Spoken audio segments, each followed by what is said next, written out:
majority of your work has been bestsellers and critical hits, you're most known for writing Fairy Tale-topia, Mr. Quinn said. What is the special ingredient that makes that series so beloved?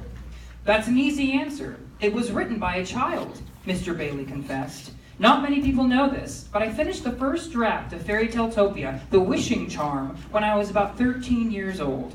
I was very embarrassed about my writing, so I kept it a secret. I didn't even show it to my family.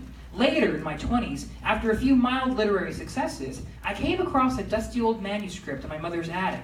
I brushed it off, fixed some typos, and had it published. Had I known what a hit it would be, I would have pursued it much sooner.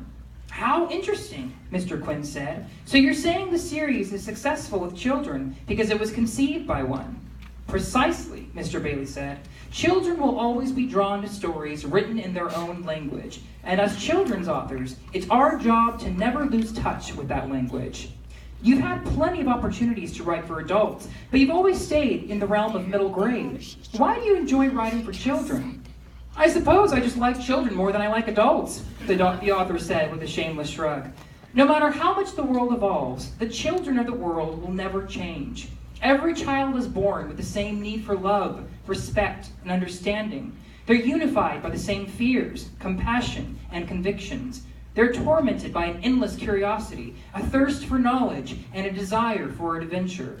The greatest tragedy in life is how soon children get robbed of these qualities. We could accomplish great things if we held on to such a fresh point of view. Think about how wonderful this world would be if we all saw it through the eyes of a child.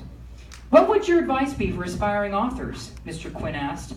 It was a very important question to the author, and he went silent for a moment while he thought of a worthy answer. Always let the world inspire you and influence you, but never let it discourage you. In fact, the more the world discourages you, the more it needs you. As writers, we have the profound privilege and responsibility to create a new world when the current one takes a turn for the worse. Storytellers are more than just entertainers. We're the shepherds of ideology, the street pavers of progress, and the scientists of the soul. If it weren't for people like us, who imagine a better world and are brave enough to question and stand up to the authorities that suppress them, well, we'd still be living in the dark ages I was born into. Thank you guys so much for having me. Can we quickly have a round of applause for my bodyguard Marcus, who's been on board with me this whole time. And for my publicist Rachel, who's peeking out of the curtain.